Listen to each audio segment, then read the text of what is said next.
कांग्रेस पूरे हिंदुस्तान में सिर्फ एक जगह चुनाव लड़ रही है, बीजेपी पूरे देश में चुनाव लड़ रही है। कांग्रेस का मतलब नेहरू खानदान है। जो क्षेत्रों में कमी दिख रही है वहाँ मैनुअल सदस्य से वो कमी पूरी कर ली जाएगी। एक तरफ भारतीय जनता पार्टी अपने सदस्यता अभियान में रिकॉर्ड पे रिकॉर्ड बना रही है। 50 लाख का जो टारगेट है वो पार कर चुकी है और अब 60 लाख का टारगेट जो हाईकमांड ने रखा था उसकी ओर लगातार बढ़ रही है। सक्रिय सदस्यता अभियान भी जोर शोर से चल रहा है। वहीं कांग्रेस शुरू से ही भारतीय जनता पार्टी के सदस्यता अभियान पर प्रश्न खड़ा कर रही है। उनका कहना है कि भारतीय जनता पार्टी का पूरा फर्जीवाड़ा चल रहा है और इसके साथ साथ उनका ये भी कहना है कि भारतीय जनता पार्टी को पूरी रिपोर्ट जो सदस्यता अभियान की पूरी रिपोर्ट उसको सार्वजनिक करनी चाहिए। इस पर अजय चंद्राकर जी से हम प्रतिक्रिया लेते हैं, जो भारतीय जनता पार्टी के वरिष्ठ विधायक हैं। ये कांग्रेस लगातार सदस्यता अभियान पर सवाल उठा रही, क्या कहना है? मैंने अभी कहा कि उनका अध्ययन नहीं है। एक कमरे में बैठ के बयान जारी करने से प्रदेश की वस्तु स्थिति पता नहीं लगती। अभी मैंने पत्रकार मित्रों से कहा, राजधानी से लगा इलाका है कुरुद जो मेरी कॉन्स्टिट्यूंसी है, शिव डहरिया के जितने प्रश्न हैं उनको जमीन में अध्ययन करना चाहिए। ईमानदारी से सदस्य बने, कार्यकर्ता बनाएं। 500 रुपया सक्रिय सदस्यता के हैं, वो सक्रिय सदस्यता 50 सदस्य प्लस 500 तो ये पालन हो रहा है। इसके अतिरिक्त जो लक्ष्य निर्धारित किए गए थे विधानसभा के लिए, विधायकों के लिए, बूथ के लिए, वो सब लगभग पूरे हो रहे हैं। कुछ जगह रिमोट एरिया है, वहाँ कुछ थोड़ी बहुत संख्या में कमी है, पर दूसरे क्षेत्रों में हम आगे हो गए हैं, उसको कवर कर लिया। और उसके लिए भी मैनुअल सदस्य बनाने के लिए पार्टी ने निर्णय लिया। 30 अक्टूबर तक है, तो जो क्षेत्रों में कमी दिख रही है वहाँ मैनुअल सदस्य से वो कमी पूरी कर ली जाएगी। ये रायपुर दक्षिण का चुनाव होने वाला है। कांग्रेस बोल रही है कि जनता का मोह खत्म हो चुका है भारतीय जनता पार्टी से, वो जीतने का दावा कर रही है। वहीं दूसरे दिन आप लोग प्रचार शुरू कर दिए हैं, उनका प्रत्याशी तक फाइनल नहीं हो पा रहा। आज तक प्रत्याशी फाइनल हुए, 25 तारीख को नामांकन की आखिरी तारीख, क्या कहना है? मुझे लगता है कि वायनाड के छोड़ और कहीं चुनाव हो रहा है ये कांग्रेस को मालूम नहीं है। भूपेश बघेल जी भी वायनाड जा रहे हैं।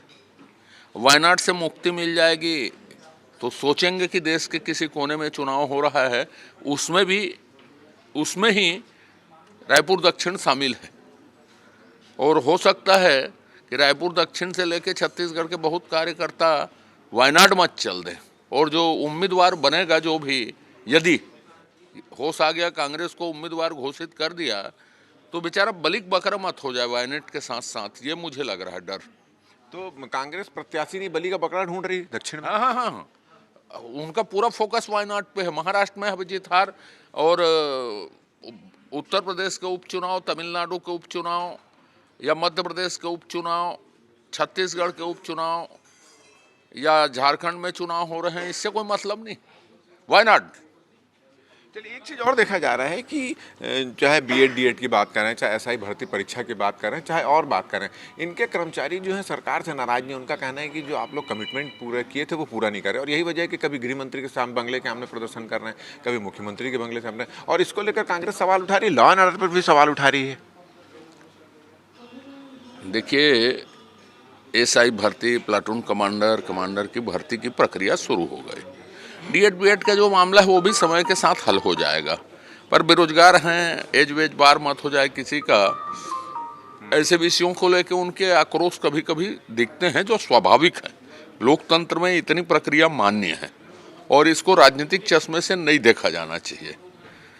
और बाकी कांग्रेस के आरोप में इसलिए दम नहीं है कि चाहे बलौदा बाजार हो चाहे सूरजपुर हो, इन घटनाओं में उनको अपनी दाढ़ी को ऐसा साफ करना चाहिए।